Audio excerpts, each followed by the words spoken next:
What up, world? What up, world? I'm Terry Battlefield T. Kirkwood, and you tuned in to Battlefield Tested TV. And this video right here, this is going to be my first series of what I'm going to call Battlefield Testimonies. Well, I'm going to be telling real, true life stories of my testimony, things I experienced in my past life before I became saved and all this good stuff, So there's always a story, it's always a testimony. So I want to share my testimony with you guys. Maybe it can help somebody. So on this video, I'm going to talk about that time when the FBI agents, 5 agents, took $125,000 from me. Actually, it probably was $128,000, but I had a bundle of money, $125,000 in the trunk of my car. So this was probably 2000, 2001, 2002, 2003. I'm throwing them years out there because I'm not going to really say exactly what year it was. But it was in the early 2000s. I was going west. I was heading out west, the Wild Wild West, and they call it the Wild Wild West for a reason. So around this time, I had been going to the out west, probably like maybe about 2 years, maybe if that. And every time I would go to take work out there, I would leave like on a Sunday or a Monday, but I come right back Tuesday or Wednesday.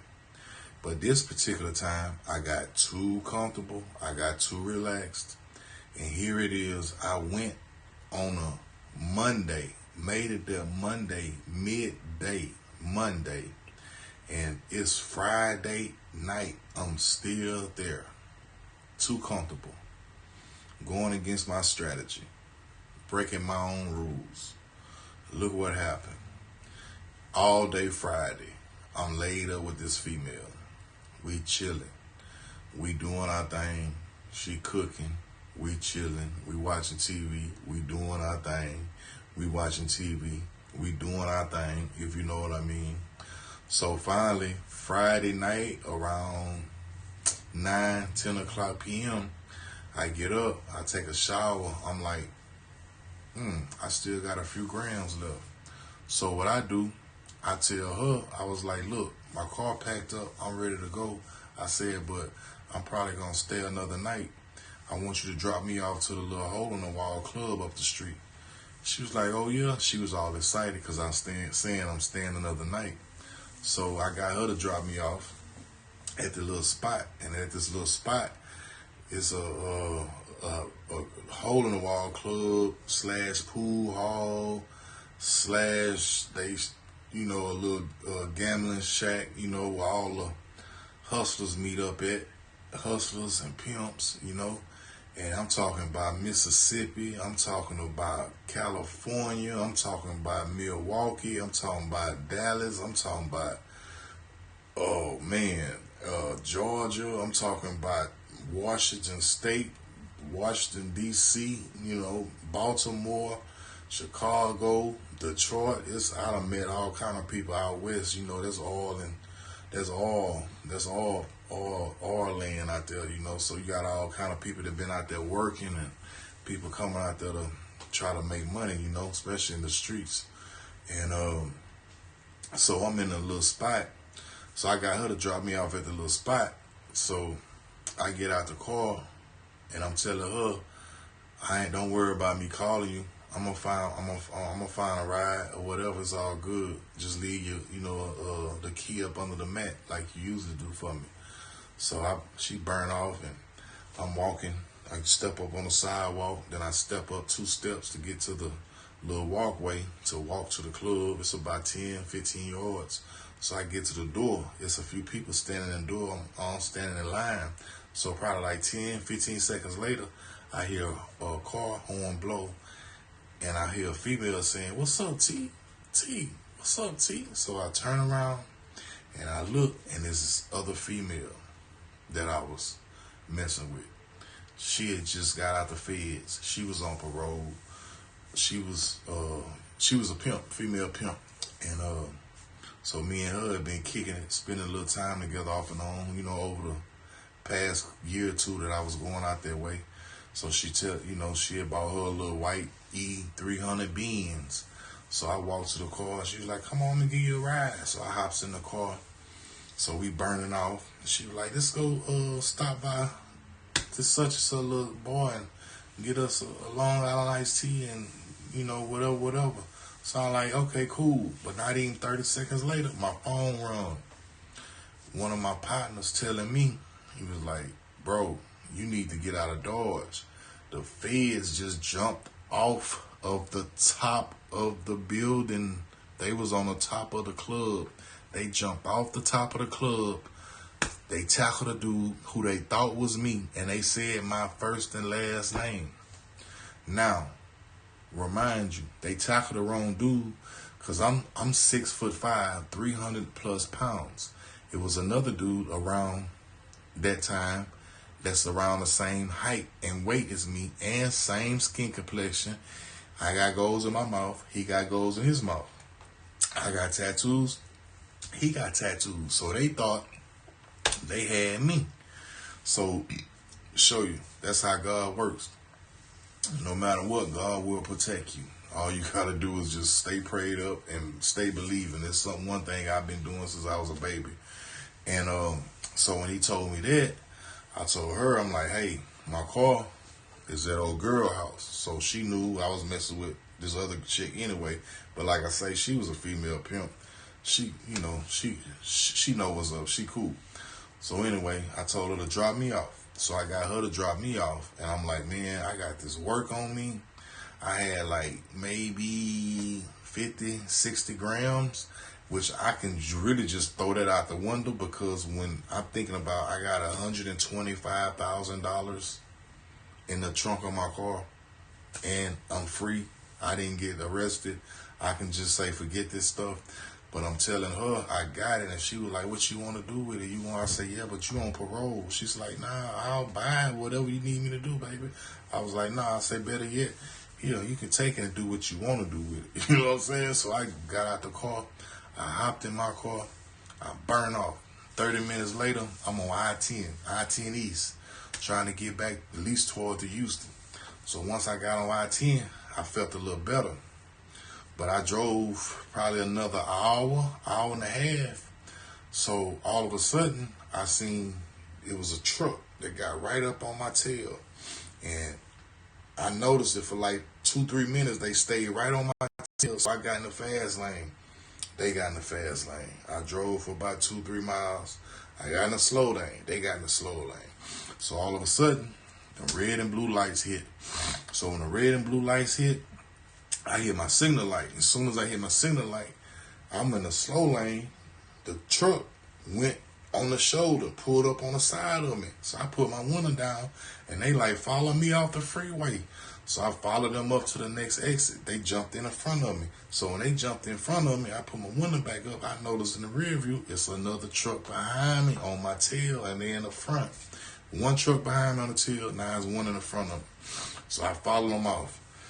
We took the exit. The exit goes down into a hill, and it goes to the right. And right down there in that drop, it was a Chevron gas station right there. So I remembered that. So I kept on going. We went up to the first street we can turn on, and they turned right. It was a dark road. So as soon as we turned, they went down a little bit. I stopped. When they stopped, put my car in park. I put my window down. I reached over in the glove compartment. I grabbed my driver's license and my insurance out. So by the time I grabbed it and closed the glove compartment back, they had walked up to the window, and I got my insurance and my driver's license in my hand. I'm waiting on them to take it. The guy said, "Mr. Kirkwood, would you step out the car?" I'm like, "My car is not in my name. So how do they know my last name?" I'm like, "Oh man, that's the feds." So I get out the car, and he telling me, face the opposite way. Lock your hands behind your head. So I lock my hands behind my head, and he's like, walk back. So I'm walking back. I'm walking back. I got to the back of my car, and he pulled me to the very back of the trunk, and I stood there, and then all of a sudden, I heard 3 car doors slam, boom, boom, boom. And then I heard, all right, yep, all right. And then all of a sudden, I felt, bam, Billy Club hit me, a left side, my back, then the right side. Then a fist hit me in the face. So I fell down. I hit the ground. So I just covered up. They started stomping me. Boom, boom, boom, boom, boom, boom, boom. They stomping me. I'm tasting blood. I'm feeling sick. I started throwing up. I know my nose bleed. My lip busted. I'm bruised up. So they stopped, and then I started hearing footsteps, and I'm looking, peeping. They going all through my car.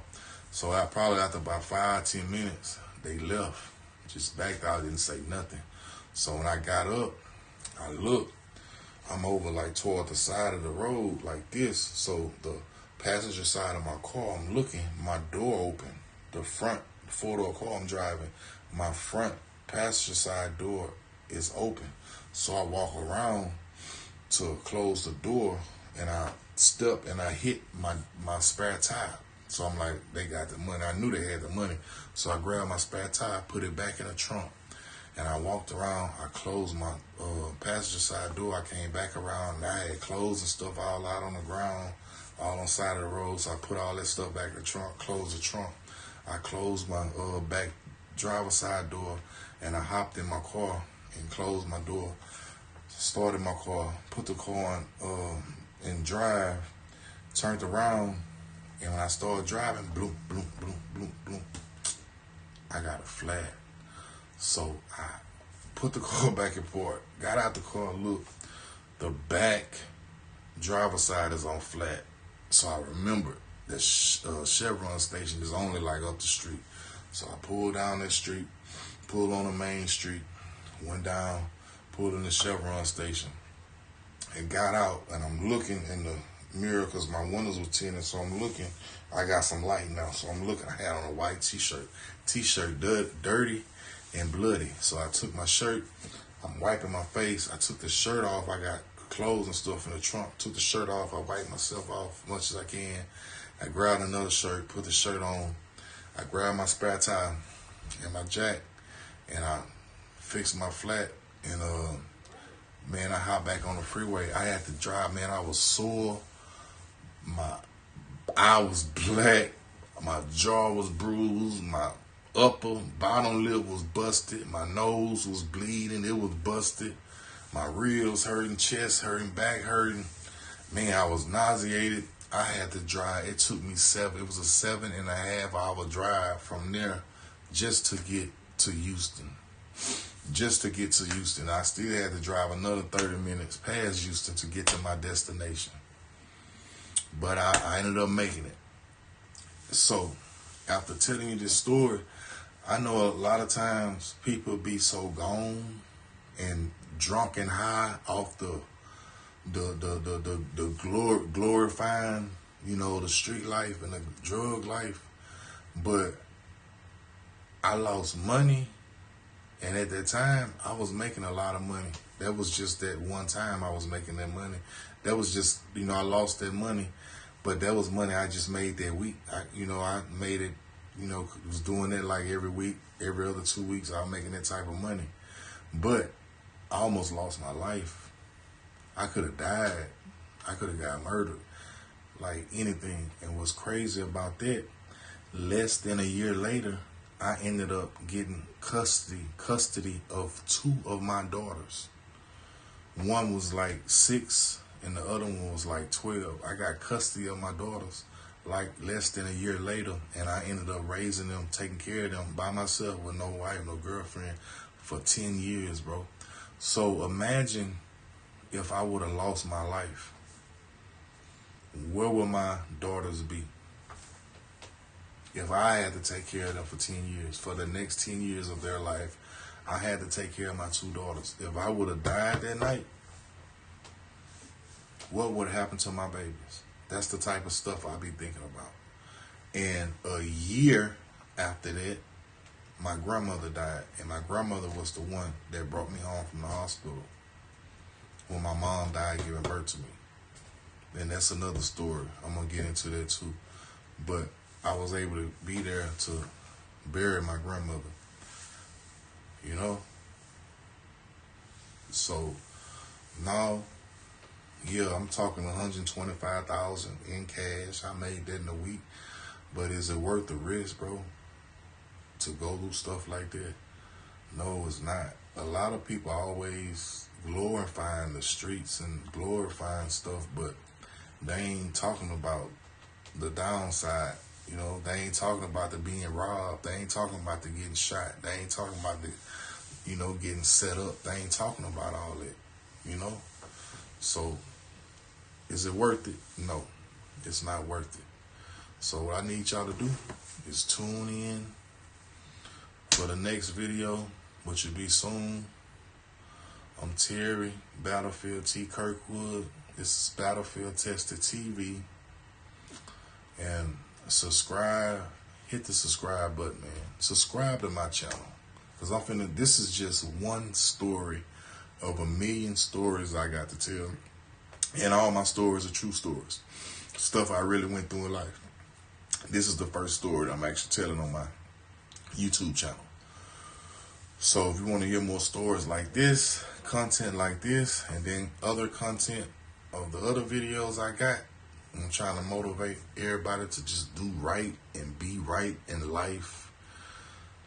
Hit the subscribe button. Like this video. Share this video. Share my page. And hit the comment section and comment. I will comment back, you know.